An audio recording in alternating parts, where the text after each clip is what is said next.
civilian ako yun. Paano mo ma-intimidate? Yes, sir. Yes, sir. Sir. No, sir. May isa na naman daw ligo doon sa administrasyon. Bungit, lalayasan na ng siyam na gabinete, patay ka dihanyor! Meron umanong namumuong rigo doon sa Palasyo de Polvoron at siyam na gabinete ang malalagas. Nako, kung ako gabinete ni Bungit, uunahan ko na itong hinayupak na ito at kakanta ko ng Careless Whisper, anak ng kagwang. Wala, kaysa naman ako yung magiging sacrificial lamb. Pagdating po sa pangungurakot, sa paglilima sa kaban ng bayan, na sila ang may gawa. Tapos ituturo ho ako, uy, wag na, uy, unahan ko na kayong mga hinayupak kayo. Ito, General Pukes, Barado, yung mga reporter ng One News at saka News 5, isa lang naman ho itong kumpanya na ito. Lalo na itong si Idlangaw. Nako, barado talagang animal. At ayon kay General Pukes, yung kasong rebellion di umano laban sa kanya ay hindi daw nag-prosper. Sedation na lang. Kaya pala nakapagpiyansa po si General Pukes po. At magandang tanghali po sa ating lahat. Palike po muna, pa-share, pa-subscribe at pakipindot po ang inyong notification bell upang lagi po tayong updated sa ating mga video. At maraming salamat sa pahabol, Ma'am RGYC Vlog. Maraming salamat, ma'am. Talaga naman. Marami pong biyaya po kaming natanggap galing kay Ma'am RGYC Vlog. Mabuhay po kayo, ma'am. Happy New Year at maraming salamat po sa pakulay Sarah Hun Sang. Thank you so much po sa inyo. Mabuhay po tayo lahat. Ito, suportan po natin ang Birada Agila, alas 2 hanggang alas 4 ng hapon. Lunes hanggang Biyernes po yan sa Birada Agila YouTube channel. Pag-usapan po muna natin itong kung paano binara ni General Romeo Pukes itong mga anak ng kuwanggol ng mga bias na mga media. Pero sa dulo, kumambyo na rin itong mga animal. Ito po, ito ay interview ni General Pukes sa One News na talaga naman hindi po nagpatalo dito si General Pukes at nagkambyo din naman yung mga reporter kumalma. Na tahimik ang mga hunghang. Okay, narito po. Can we just go back to what happened to you? Kayo po inaresto sa airport pag-arrive nyo galing sa Thailand. Kayo dinala agad sa Campo Crame. Tama ba? Tama yun, dahil kinasuhan ako ng inciting to sedition at inciting to rebellion. Pero ang nag-prosper lang na kaso ay yung inciting to sedition. Kaya ako'y nabigyan ng arrest warrant. So, sinurd nila yung arrest warrant sa airport pagdating ko from abroad. Okay, ito yung malinaw kasi nga sa mainstream media, ang binabalita ho nila, rebellion at inciting to sedition ang kaso ni General Romeo Pukes. Kaya nga rin po ako nagtataka, ang rebellion kasi alam ko walang piyansa yan eh. Pero inciting to sedition, may piyansa. So maliwanag na po ito, anak ng kagwang talaga itong mga mainstream media. Wala pong rebellion na kaso. So ang kaso lang po ay sedition, pasobra-sobra talaga ang mga animal, no?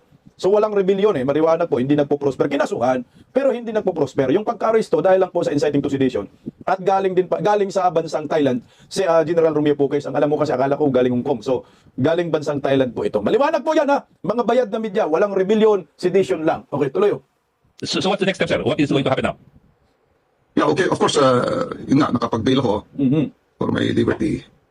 So, tuloy-tuloy pa rin kami kasi ang panawagan na ito panagutin at dapat may hustisya sa mga nasalanta ng bagyo, mga baha na yan. Dahil dito sa mga korupsyon nangyari sa ating bayan.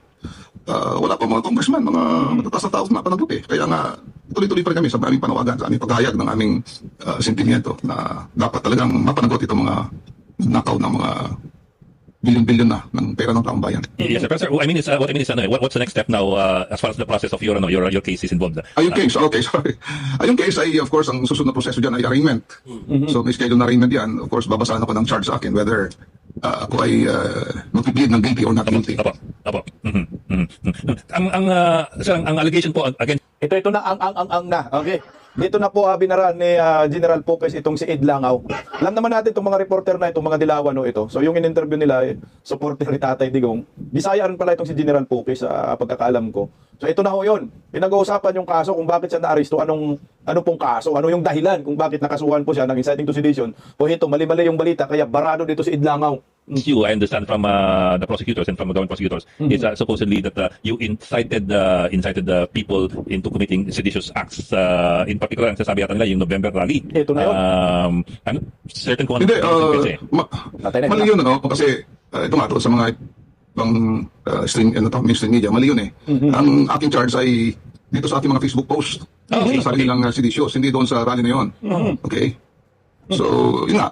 Sinasabi lang seditious yung mga statements ko, yung mga posts ko sa Facebook sa IDG. Pero I won't discuss this in detail dahil nasa korte na. Yeah. Okay, maliwanag to mga kabisdak Kasi nga tayo rin, nadaya rin tayo. Putang ina, na-fake news din tayo dahil sa mga mainstream media Kasi nung una, ang pag-aakala po ng karamihan, Kaya kinasuhan si Romeo Puques ng inciting to sedition. Sinama pa nga nila rebellion, anak ng kamote talaga itong mga bayad ng mga mainstream media. So ngayon ito, yun din yung pag-aakala, putangin na pinapala, hindi talaga pag-aakala, pinapalabas po ng ni Ed Langaw, kasama yung mga mainstream media, na di umano nakasuhan dahil doon sa rally, yung November na rally. Yung sabay sa pagsabi ni putangin ng Senator Amy na si Bungit ay bangag na bangag. No, hindi pala yan. Hindi pala yung rally. Yung kinuha na basihan ng CIDG, nakasuhan ito ng sedition. Yung mga post sa social media, anak ng kamote naman talaga, oh. So ito at least maliwanag. Ito ay kagagawa ng mga bayad na mga mainstream media. At least ngayon malinaw. Ngayon ko lang din nalaman, ho. Kung hindi dahil sa content natin, kung hindi dahil dito sa ka-interview din kay Romeo Puques, kung hindi niya binara itong si Ed Langaw, malamang ang nasa isip natin, kaya nakasuhan ng sedition dahil sa mga rally, hindi pala, sa mga post sa social media. Pati yung ABS-CBN, biniraran po ni Romeo Puques, ito, basahin lang din natin, ngayon lang ito, kakapost lang din kanina. Sabi niya, ang kaso ko ay hindi tungkol sa speech ko sa November rally, kundi doon sa mga FB post ko. Mali, sadyang minali o tinitwist ng ABS-CBN. Hindi lang kasi ABS-CBN talaga ang nagpo-post ng ganun tungkol sa rally. Kundi ito kasama, News 5, Jemmy, mga lahat ng mainstream media, pati itong One News. Yun yung pinapakalat nila. Siguro ang purpose niyan, para kung magtawag muli ng mga rally, ay hindi na po matatakot na yung mga tao pupunta at yung mga magsasalita, matatakot na maglabas ng kanilang hinanaing at pagkadismaya sa gobyernong ito. Marami. Kasi kung yung pagsasalita po ni General Puques ang dahilan ng inciting to sedition, marami pong nagsasalita doon. Meron pang taga-Ilocos na si mga Ilocano, yung taga Isabela pala, si Harold Respicio, ang dami nagsasalita doon O bakit si General Puques lang yung kinasuhan ng inciting to sedition? So ngayon maliwanag, yung mga post sa social media ni General Puques, yung kinuha nilang basihan, nakasuhan ng inciting to sedition. Yung rebellion, wala na ho, at least maliwanag po tayo ngayon. Okay. Tuloy po, General Puques. Let's see, but we are confident na mapapanalo namin yung case ito. Our lawyers are very, very confident that we will the case. Kasi sa amin, ako at saka mga lawyers ko, at ang grupo ng United People's Initiative, ay naniniwala na itong kasong ito ay isang pananakot, isang pangharas o pangigipit sa amin para hindi kami magpahayag ng mga sentimiento, yung mga magprotesta dyan sa mga matinding korupsyon na yan.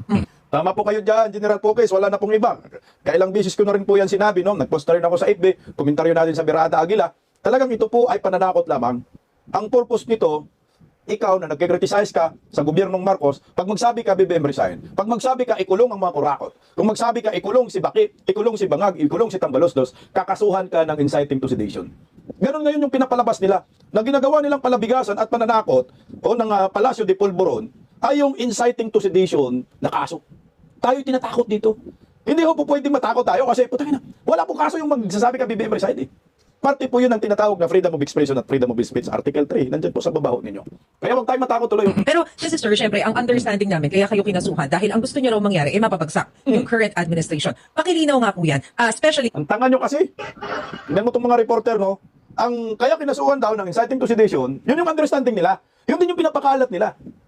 Dahil gusto papagsakin ng grupo ni General Puques yung gobyernong Marcos. Ay putya ka, hindi nga sila nagsasalita ng BBM resign Maraming ang galito sa kanila ng mga DDS. Putangin, bakit wala kayong BBM resign? Samantala kami BBM resign. Tapos ngayon, ito yung pinangandakan ng mga mainstream media na bayad na di umano, si General Puques ay kinasuhan ng inciting to sedition dahil po gustong pabagsakin ng gobyerno. Alam ko ho, ang gusto nilang pabagsakin ay yung mga kurakot sa gobyerno. Ay putang ina, hindi na kasalanan ni General Puques. Kung pati si Bungit ay kurakot, hindi kasama ka. Pero hindi yung sabi gobyerno pabagsakin, yung mga kurakot, ito pakinggan natin. ano po ba yung layunin nitong inyong grupo na United People's Initiative? Maling-mali yung term na papagsakin ng gobyerno. Never na ginawa namin kung gagawin namin yan. Kasi ang United People's Initiative ay isang advocacy group, a movement that is non-partisan, non-violent, and constitutional. Law-abiding ang aming paniniwalaan dyan. Kaya maling-mali yung sinasabi nila na kami ay pababagsakin ng gobyerno, naghihikayat na babagsakin o destabilize yung government. Hindi yun. Kami lamang ay nagpapahayag ng aming mga sentimiento at nagpuprotesta dahil dito sa matinding korupsyon na nangyayari sa ating bayan. So, Yun lamang. Pahiya ka, ma'am. Utangin ng mga mainstream media, hindi ng understanding nila, pabagsakin daw Actually, ako nga, nakasali rin ako doon sa Kongreso. I think sa Kongreso yung pinakaunang rally doon, United People's Initiative. Nandun ako noon nagko-cover ako noon, ulan pa. Ayan, nagmamarcha pa. Grabe, ang haba ng nilakad nila. Nandun sila General Puques at nagsalita nga rin ako doon sa Kongreso. Pero wala naman po silang na pabagsakin. Yung sa Kongreso, galit sila kay Martin Romualdez, Saldico, mga buhaya. Pero yung sabi, ibagsak si Bungit, wala ko talaga akong narinig. Pati nga placard nila, walang BBM resign Nag-iingat sila kasi nga, yung Palacio de Polvoron, mga iyakin Mga balat sibuyas, onion skin. Kaya nga dapat hindi po ito nagpolitika pa kayo, mga hinayo pa kayo.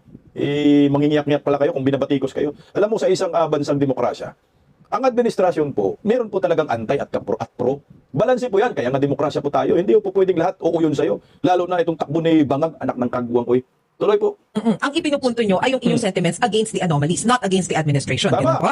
Correct. Of course, against the anomaly, against the corruption, of course, against the people in government who are running as this government. Ganun yun. Kasi sila yung namamahala, sila yung mga leaders eh. Kaya yun dyan sa mga Congress, of course, yung mga departments, of course, all the way to the President. Sila yung nag-implement ng budget. Sila yung may responsibilidad dyan sa execution ng mga project na yan. Pero yung sinasabi po ninyo kanina, sir, na kaya kayo sinampahan ng kaso, kasi parang tinatakot lamang kayo. Sino po yung tinutukoy nyo dito na mananakot sa inyo? At saka bakit? Hindi, yun nga. Kasi nga, ang target talaga dito ay hindi kami magprotesta. Tama. Diba? Hindi lang ako actually ang target dyan. Yung mga ibang tao, yung mga ibang similarly situated, yung mga taong bayan ordinaryo na huwag na kayo magprotesta dyan kasi ganito mangyayari sa inyo. Kita nyo ang mga general nakukulong, nadidetain, nakakasuhan. So parang gano'n, tinatakot ako, yung grupo namin. Saka of course, ini-intimidate yung mga ibang mga taong bayan para huwag na magprotesta. Okay. Yan ang pananaw namin dyan. Sagutin ko yung sinabi ng tinanong ng reporter ng One News. Ang sabi niya, bakit daw sila tinatakot? At sino yung nananakot? Yun yung punto niya eh. Unang-una, sino yung nananakot? Hindi yung gobyerno. Sino yung tinatakot? Sila, no? Yung gobyerno yung nananakot. Sa grupo ni General Pukis, hindi lang sa grupo ni General Pukis, pati sa mga Pilipino. Si IDG man nagkasumam eh. O sinong nananakot? Ang gobyerno. O, sino yung leader ng gobyerno? Si Bangag. Anak ng kamote. Ang dami pa ninyong palusot-lusot mga reporter kayo. Alam nyo na po yan eh. Siguro yun yung dawi sila magtatanong para parang walang alam. Pero alam na po nila yan na ako sa akin maliwanag pa ho sa sikat ng araw na ang nananakot po dito kay General Pukis. Ito si Bangag. Itong Marcos admin. Yan po eh. Pinipilit nila na pabagsakin daw ang gobyerno ng grupo ni General Pukis. Hindi nga mga kawatan sa gobyerno, yun yung gustong pabagsakin. Ang gobyerno po, kasama tayo dyan, mga mamamayan. Ngayon, yung nakaupo sa gobyerno ay kurakot.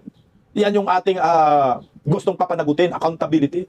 Bawal ba mapanagot itong mga nakaupo sa gobyerno na kurakot? Kasi pag sumisigaw ka na, dapat kayo managot, inciting to sedition. Na hindi naman bawal eh. Kasi kung gano'n na lang ang sistema ng bayan natin, kawawa tayong mga Pilipino, kung tatahimik-tahimik na lang tayo. Tuloy oh.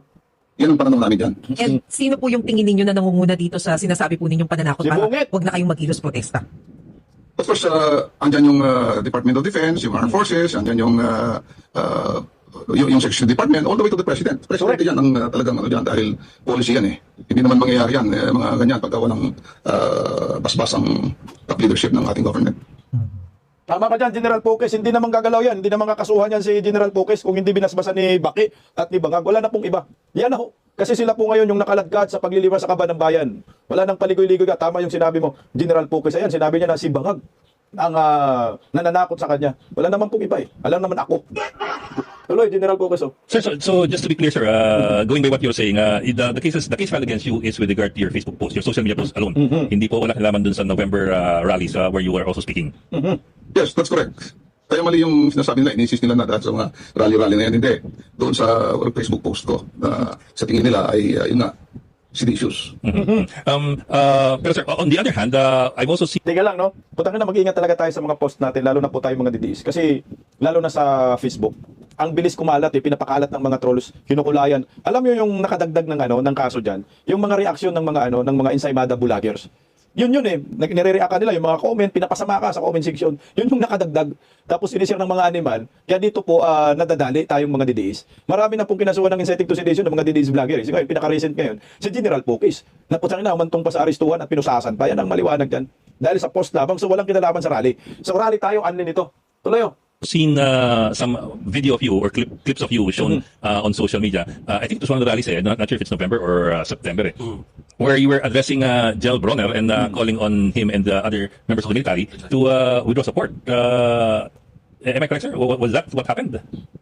That's correct, that's correct. But hindi kasama yan dito sa Inciting to sedition na kaso. kinakaharap kong kaso ngayon. Pero yun namang request to withdraw support, paano maging inciting yun? I-request nga yun political opinion ko yun. Hindi ko naman sinabing, mag-armas kayo o huliin nyo, dapin nyo ang Pangulo, mga ganon. It's just a withdrawal support. Pwedeng paniwalaan yun, hindi.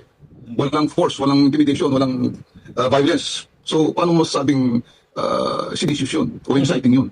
Hindi nga pinaniwalaan pinaliwala lang Yes, sir. I asked that kasi I understand also in 2006, there was a similar case involving calls to withdraw support from then President Gloria Arroyo na pinagmulan din ng kasong inciting to sedition. I'm not a lawyer, sir. Hindi ako abogado, so I will not presume to know any better. Yun lang. The argument then being raised was if military officers, whether retired or active duty, call on their colleagues to withdraw their support, it's a form of intimidation which falls under Article 142 of the Revised Penal Code, yung inciting to sedition, kasi it's use of force or intimidation or other illegal means. How can you intimidate an AFP? How can you intimidate the chief of staff? Ako yung retired na, matagal. Civilian na ako ngayon, paano mo ma-intimidate? Yes, sir. Yes, sir. No, sir. Not you intimidating them. Certainly not you intimidating them. More of you inciting members of the military to withdraw support, thereby intimidating the sitting government. Wala namang ganun kasi wala namang nakalagay sa batas na tawag dito, criminal offense yung asking somebody to withdraw support. Wala namang ganun. Oh, sir. So maliwanag pala kung ikaw pala na magsasabi ka na mag-withdraw na kayo ng suporta labang kay Bungit. Wala ka palang kaso doon, no? Wala ka palang nilalabag na batas dyan kung sinasabi mo. Pero kung sasabihin mo mag-armas kayo, arestuhin mo si Bangag, guluhin nyo ang palasyo, yun, inciting to sedition kasi nag-audio ka na. Pero yung mga ganyan lang pala na withdraw to support, hanggang doon lang, wala naman palang kaso yan. Walang inciting to sedition. At least maliwanag. So, paano kayo yan? What's next for you? Sabi nga ninyo, tuloy pa ang rally, tapos may nagtawag ng One-time big time. malawakang rally. I think it was Chavit Singson the other day. Are you, sir, are you allied with the group or affiliated with the group Chavit? Are you looking at one combined mass action or no, hindi? Sa ngayon, wala pa. Wala namang official invitation sa amin. Sa inyo ko lang malaman ito. Pero the United People's Initiative is open to ally with, for the same purpose of seeking accountability in government on this massive corruption that we're currently facing. Kasi si Chavit nga nag-press con sa Club Pilipino. Oo, at sabi niya, although wala pa siyang petsa. Yun yung hirap yan. Wala pa nga siyang petsa. Pero sabi niya, isang malawakang rally raw para anong pagkakasabi niya something about Tapusin na si Bangag. Sabi I forget the word that he used para maano na si Pangulong Marcos. Tatanggal yung sinabi. Basically marimove. Yes. Marimove. Oh. So yun. Anyway, sir, FYI lang, those are the other things that are developing as well dun sa isyong yun. Buta na, pag tinignan mo, mas may kaso pa nga si Chavit Singson na inciting to sedition eh. Kasi sabi pa nga ni Chavit Singson, sigurado ako, I'm sure, na matatanggal itong si Bongbong Marcos soonest as possible. Pero Mio Pokis, buta na, ingat na ingat siya, patuloy yung kinakasuhan. Tuloy lang natin konti. Yun. So, sir, again, going back to your case, sir, what are your plans? Are there any plans already in the offing for major mass actions? Ang mga bugok no, kumalma na sa dulo, no? Binara kasi, ayan na, tuloy yung Romeo.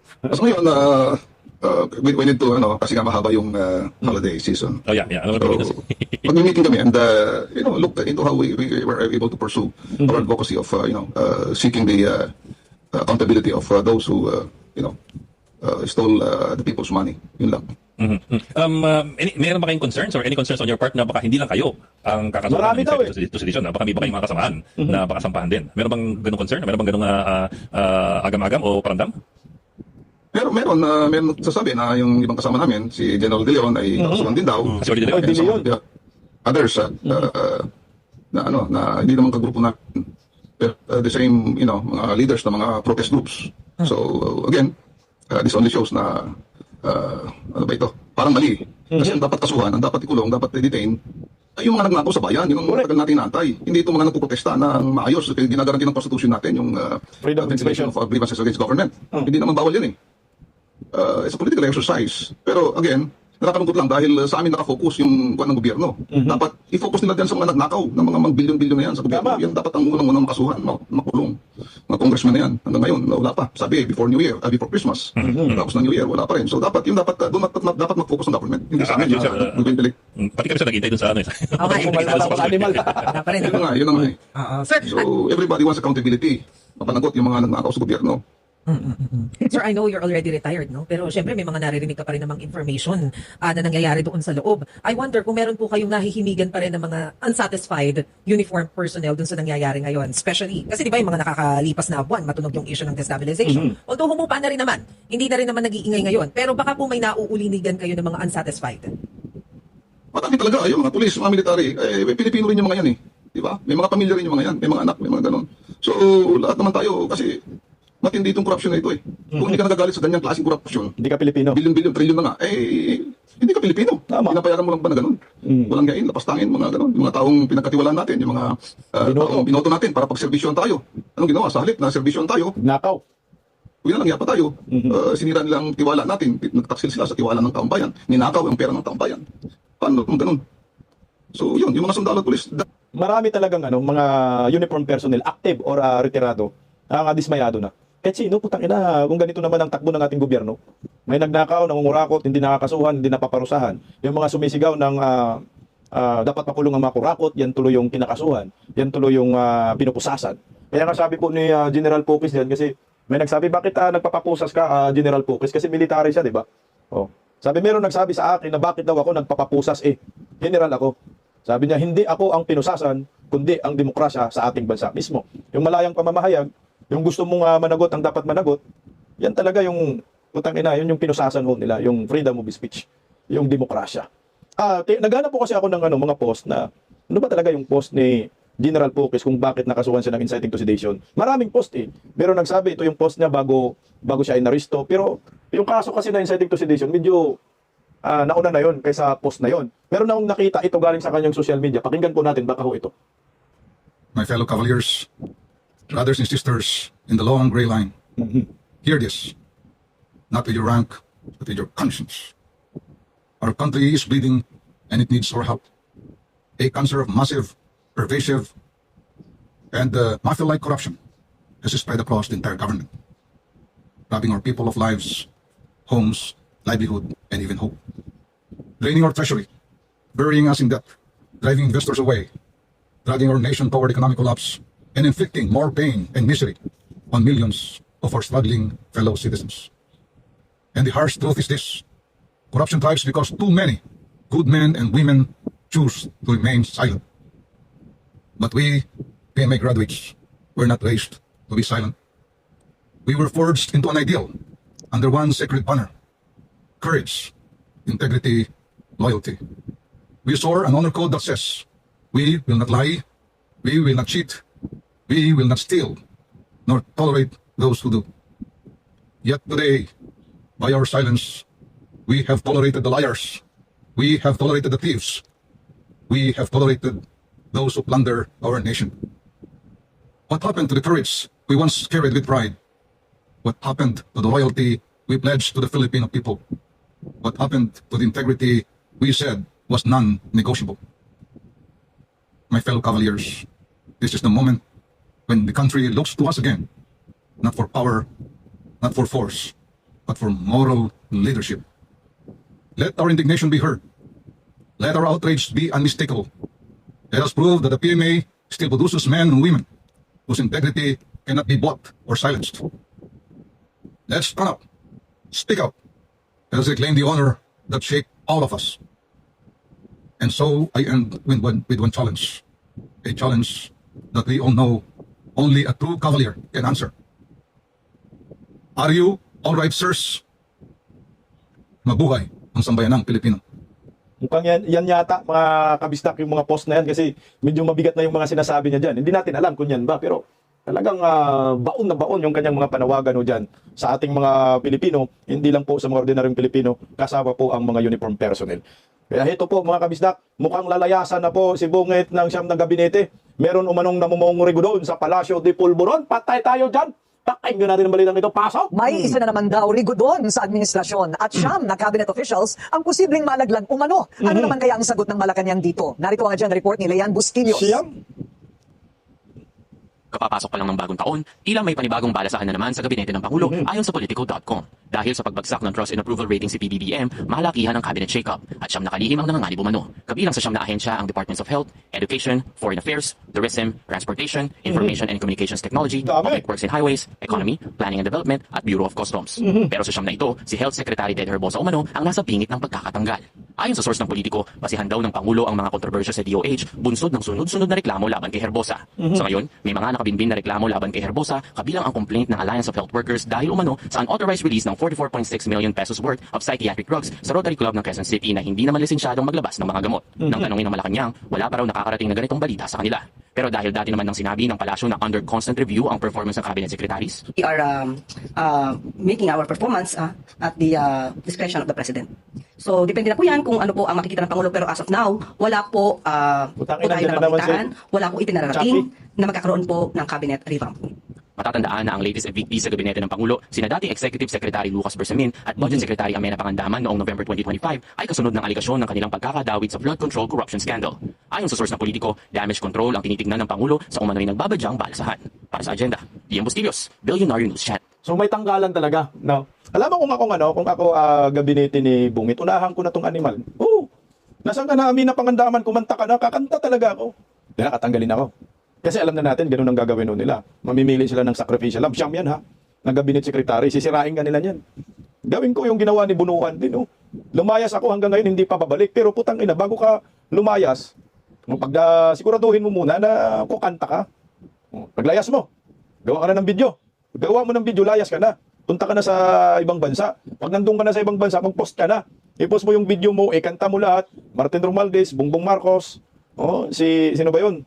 Elisa Marcos, Sandro, pati yung kanyang utang ina, Bayaw, sumasali rin sa paglilima sa Kaban ng Bayan eh. Mantakin mo yung Siyam, no? Siyam, so Siyam. 19, si Pangandaman, 11, si Bunuan, 12, Executive Secretary Bersamin. Imposible sa 12 iyan, no? Ayun, kahit ni isa, hindi kakanta. Pag meron lang kumantang isa dyan, putang ina, tama talaga yung sinasabi ni Chavit Singson, nababagsak si Bungit. Matatanggal talaga yan, honest at possible. Kasi, kung gano'n rin naman, sisirain rin naman ng pagkatao ko. Pero sa nakikita ko ngayon, mukhang meron pang damage control, no? No, itong Palasyo de Polvoron, ninahandle tong sila na Amina Pangandaman, Executive Secretary, dating Executive Secretary Lucas Bersamin, kasi pati yung apo niya, kasabwat din dito sa pangungurakot. Tumahimik kayo, tumahimik, huwag kayong mag-alala. Kami bahala sa inyo. Parang Saldico ba, style, no? Nung una, sinabi nila kay Saldico, relax lang kayo. Ako bahala, kami bahala sa iyo, Saldico. Huwag kang mag-alala. So later on, putang ina, nagkabulilyosuhan na, nagiging sacrificial lamb na itong si Saldico at naging collateral damage. Pero magugulat ka, no? Nakakarinig pa ba kayo ngayon ng balita tungkol kay Saldico at Martin Romualdez? Wala na, di ba? So ano yun, nagkarigluhan na. Nagkasundo na yung kampo ni Bungit, no? At kampo ni Saldico. Kasi hindi naman na nagsasalita si Saldico. Hindi na rin si Saldico ang laman ng balita ngayon. Hindi na rin napag-usapan yung mga animal. Pati yung ICI, wala naman ng ICI. Paano gagana yung ICI? Isa na lang yung natira. Yung iba nagsilayasan na, nagsialisan na. Takina wala na eh. Mukhang makakalimutan na yung totoong mastermind eh. Saan ngayon nakatutok? Puro diskaya yung balita, diskaya. So ngayon ito, diversionary tactics na naman. Tinira na naman si Pukis. Para ma-divert yung issue, yung mainstream media nakatutok. Mali-mali pa yung balita. Kaya daw kinasuhan ng rebellion. Rebellion pa sinama ha. Inciting to sedition dahil daw sa rally. Yung pala, hindi yun ang totoo. Utang ina no. Ang tindi talaga gumawa ng cover up. Ang gusto nating mapanagot eh. Si Martin Romualdez, Saldico, Bungit kasama ka dito. Nasabi nga ho ni Chavit Singson, tatlo yung mastermind dito eh. Si Bungit, si Tambaloslos at si Saldico. Dahil yan sila, alam nila lahat yan. Sila lang tatlong nakakaalam. Pero wala na hong balita patungkol dito sa buhayang si Martin Romualdez. Napakatahimik na ho. Nabusala na ho yata ng gobyernong nakangiwi ang panga dahil bilyon-bilyon, trilyon-trilyon na po ang kanilang inukurakot sa Kaban ng Bayan.